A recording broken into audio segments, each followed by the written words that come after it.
لیکن اس میں جنرل ایکسیپٹنسی نہیں تھی، کوئی شخص انہیں لینے پہ رضامند ہو جاتا تھا اور کوئی نہیں ہوتا تھا۔ تو بہرحال بارٹر سسٹم کے بعد جو پہلا ایکسپیرینس ہوا ہے، جو پہلا تجربہ ہوا ہے، وہ کموڈٹی منی کا ہوا ہے۔ یہ الگ بات ہے کہ بارٹر سسٹم کے بعد چونکہ اس کے مسائل اتنے زیادہ ہو گئے تھے کہ اب بارٹر سسٹم کا مزید چلنا ناممکن ہو گیا تھا۔ تو یہ ایکسپیرینس ہیں، یہ تاریخ کے تجربات ہیں، جس میں پہلے کموڈٹی منی کا۔ اب کموڈٹی منی کے بعد جو ہے مثلا اس میں کموڈٹی منی میں ٹوبیکو کو بھی جو ہے وہ میڈیم آف ایکسچینج کے طور پہ یوز کیا گیا، لیکن وہ بھی ناکام ہوا۔ اس کے بعد اگلا جو دور آتا ہے کموڈٹی منی کے بعد، وہ آتا ہے میٹیلک منی کا، یعنی کوائنز، میٹیلک منی۔ سکے جو ہے یہ روپے پیسے کے طور پہ استعمال کیے گئے۔ اب سکوں میں یہ تھا کہ یہ ان سے بہتر تھے، ان میں ایکسیپٹنسی تھی، لیکن اس میں پرابلم یہ تھا کہ ان سکوں کو ان کی فارمیشن کی، ان کی جو ہے وہ میلیبلٹی وہ مسائل پیدا کرتی تھی۔ ان کو بنانا، ان کو جو ہے وہ میٹل سے اس میں کوائنس فارم میں اسے لے کے آنا، یہ کافی سارے اس میں مسائل تھے۔ بہرحال جب ہم آگے سے موو کرتے ہیں تو ہم ہمارا یہ بتاتا ہے کہ ہمارا سفر بہتری کی جانب ہے۔ بارٹر سسٹم سے یہ بہتر تھا، اس میں کچھ مسائل حل ہو گئے تھے، اور اس سے جب یہاں پر آئے میٹیلک منی میں تو کچھ پرابلم اور حل ہو گئے۔ میٹل منی کے بعد زمانہ آتا ہے جی پیپر منی کا، یعنی کہ اس کے بعد اگلا جو ہے وہ پیپر منی کا ہے۔ پیپر منی میں کرنسی نوٹ آئے۔ اگلا دور جو تھا وہ کرنسی نوٹ کا تھا، اور اس میں کرنسی نوٹ جسے آج بھی ہم جانتے ہیں کہ ہمارے پاس کرنسی نوٹ موجود ہیں۔ تو کرنسی جب آئی تو یہ تو پیپر سے بنائی جاتی تھی، تو اس میں جو مسئلہ موجود تھا کہ میٹل سے کوئنز کو میں لے کے آنا وہ مشکل تھا۔ تو یہ مسئلہ یہاں پر حل ہو گیا، کیونکہ یہ کرنسی جو ہے یہ پیپر سے جو ہے وہ بنائی جاتی تھی۔ تو میٹل سے کرنسی بنانے کی بجائے پیپر سے کرنسی بنانا آسان تھا۔ اس کے بعد جو ہے اگلا دور آیا، اور وہ ہے کریڈٹ منی کا، یعنی چیک وغیرہ۔ اس کو بینک منی بھی کہا جاتا ہے، اور یہ چیک وغیرہ ہوتے ہیں۔ تو یہ اس سے بھی آسان تھا۔ یہ ایک مختصر سا آپ کو تعارف دیا ہے کہ اگر آج کے دور میں دیکھا جائے کہ آج ہمارے پاس جو مطلب ہے اس میں منی موجود ہے، تو وہ اس نے کس طرح سے ہے کہ پہلے بارٹر سسٹم تھا، بارٹر سسٹم کے بعد کموڈٹی منی کا دور آیا، کموڈٹی منی کے میٹیلک منی ہے، میٹیلک منی کے بعد پیپر منی ہے، پیپر منی کے بعد، ٹھیک ہے۔ تو اب ہم یہ دیکھتے ہیں کہ ان کو ایک کراؤتھرن کی ایک کتاب ہے an outline of money. اس an outline of money میں اس نے یہ barter system evolution of money کے اس نے 3 سٹیپ بتائے ہیں۔ اب وہ 3 سٹیپ کون کون سے ہیں؟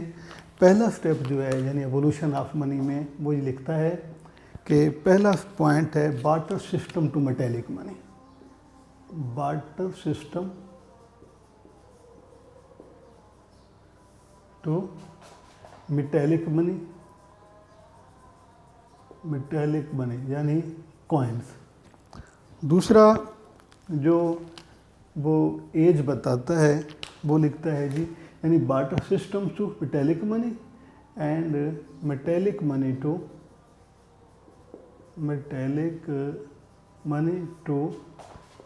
Paper money, metallic money to paper money. اور تھرڈ جو ہے وہ میٹیلک منی ٹو اور paper money to credit money, paper money to credit money. اب یہ ایوولوشن آف منی ہے۔ اس میں دیکھیں آپ، پہلے بارٹر سسٹم کا زمانہ ہے، اس کے بعد میٹیلک منی یعنی بارٹر سسٹم ٹو میٹیلک منی پہلی ایج ہے، میٹیلک منی ٹو پیپر منی دوسری ایج ہے، اور پیپر منی ٹو کریڈٹ منی یہ تیسری ایج ہے۔ اب یعنی کہ اصل میں ہمارا جو ٹائم ہے وہ یہاں سے شروع ہو کر اس کے مطابق وہ یہاں تک پہنچا ہے، لیکن اس سے آگے بھی ہے، کیونکہ یہ کراؤتھر کا دی ہوئی سٹیجز تھیں۔ اگر آج بھی ہم دیکھتے ہیں تو اس سے اگلا بھی ہمارا سفر ہو چکا ہے، جس میں ہماری الیکٹرانک منی ہے، الیکٹرانک منی یعنی جو پلاسٹک منی ہے، یہ چیزیں۔ تو یہ ایک چھوٹا سا ایک ٹاپک تھا جس میں ہم نے بات کی ہے کہ آج ہمارے پاس جو روپیہ پیسہ ہے یا جو منی فائن فارم میں موجود ہے، تو یہ کن مطلب ہے وہ کہ کون کون سا سفر کر کے کن مراحل سے گزر کے ہمارے پاس پہنچی ہے۔ تو بیٹے اس میں آپ نے جو ابھی تک اس کے 3rd چیپٹر کے ٹاپک پڑھے ہیں، اس سے پہلے جو لیکچر آپ کے ہوئے ہے اس میں بارٹر سسٹم اور بارٹر سسٹم کے پرابلم ہم نے ڈسکس کیے تھے۔ آج کا جو ہمارا لیکچر تھا اس میں ہم نے بات کی ہے کہ منی اور فنکشنز آف منی، اور اس میں یہ سوال جب آپ سے پوچھا جائے گا تو سب سے پہلے آپ نے منی کو ڈیفائن کرنا ہے، اور منی کی ڈیفینیشن میں آپ کو میں نے بتایا ہے کہ واکر اور مورگن، ان دو کی آپ ڈیفینیشن لکھنا ہے۔ اگر واکر کی جب لکھیں گے تو according to Walker money what money does, اور اس کے بعد لکھیں گے اکارڈنگ ٹو مورگن کہ money that is vitally used in payment of debt, جو کہ قرضوں میں کہ وسیع پیمانے پر اس کا استعمال ہوتا ہے۔ ڈیفینیشن لکھنے کے بعد پھر ہے جی فنکشنز آف منی۔ تو اس کا آسان حل آپ کو یہ بتایا ہے کہ آپ پہلے بارٹر سسٹم کے پرابلم پڑھ لیں۔ بارٹر سسٹم کے پرابلم کو حل جو ہے وہ کیا ہے منی نے، لہٰذا solution of problems of barter system are the function of money، یعنی کہ جو زر کے فرائض ہیں وہ بنیادی طور پر جو مسائل براہ راست تبادلہ کے نظام میں تھے، وہ سارے کے سارے مسائل جو ہیں ان کا حل بارٹر سسٹم میں ہوا ہے، اور ان کا حل منی کے آنے سے ہوا ہے۔ جب پیسہ آیا ہے تو وہ سارے مسائل جو اس دور میں انسان اسے دیکھ رہا تھا یہ ختم ہو گئے۔ اب اگر آپ اس کتاب سے یاد کرتے ہیں تو کتاب میں یہ آپ کے پاس فنکشنز آف منی یہ سوال اس میں موجود ہے، اور اس میں یہ کی بک جو ہے اپن حبیب اللہ بشیر کی بک، اس میں فنکشنز آف منی کا یہ سوال موجود ہے، اور اس کے جواب آپ نے لکھنے سے پہلے جس چیز کا احتیاط کرنی ہے وہ جیسے آپ کو میں نے بتایا تھا کہ پہلے آپ نے سوال آپ سے یہ نہیں پوچھا جاتا کہ فنکشنز آف منی، موسٹلی ایسے ہوتا ہے کہ اس کے ساتھ سوال یہ ضرور ہوتا ہے کہ ڈیفائن منی۔ اگر آپ سے یہ پوچھتے ہیں کہ define money, explain the functions of منی، تو اس میں آپ نے منی کو ڈیفائن کرنا ہے اور اس کے بعد اس کے فنکشن لکھنے ہیں۔ اور آپ کی بک میں بھی یہ سوال موجود ہے، میڈیم آف ایکسچینج، معیار میں of unit of account, store of value, standard of deferred payment, means of transfer of value, یہ آپ کو میں نے لکھ کے دے دیے، medium of government receiving and payment, اور اس کے بعد اس کے ڈائنامک فنکشنز ہیں۔ تو اس میں اگر ایک چانس اور ہو سکتا ہے کہ آپ سے یہ شارٹ میں سوال پوچھ لیا جائے کہ write down any 4 functions of money, اس میں بیٹے آپ نے یہ کرنا ہے کہ جب آپ سے منی کے فنکشن پوچھے جائیں گے تو اس میں آپ نے 4 سے 5 فنکشن آپ نے لکھ کے انہیں جو ہے صرف اس میں آپ صرف یہ لکھیں گے۔ اگر شارٹ میں آپ سے پوچھتے ہیں تو آپ لکھیں گے فنکشن کوئی بھی لکھ دیں، اسٹورنگ ویلیو لکھ دیں آپ، موبیلٹی آف گڈز لکھ دیں، جنرل ایکسیپٹنسی لکھ دیں، میڈیم آف ایکسچینج لکھ دیں، تو یہ آپ اس میں، کیونکہ جو پہلا ہے جنرل ایکسیپٹنسی کا، اس کا مطلب یہ ہوتا ہے کہ وہ بیسیکلی میڈیم آف ایکسچینج ہوتا ہے کہ ڈبل کو انسیڈنس میں تو چیزوں کا لین دین نہیں ہو سکتا تھا کیونکہ ضروریات ان کی مشابہت نہیں رکھتی تھی، تو اس کو میڈیم آف ایکسچینج نے آ کے اس کا حل اس کو بتایا ہے۔ انشاءاللہ اگلے لیکچر میں ہم ٹائپس آف منی کی بات کریں گے۔ اللہ حافظ۔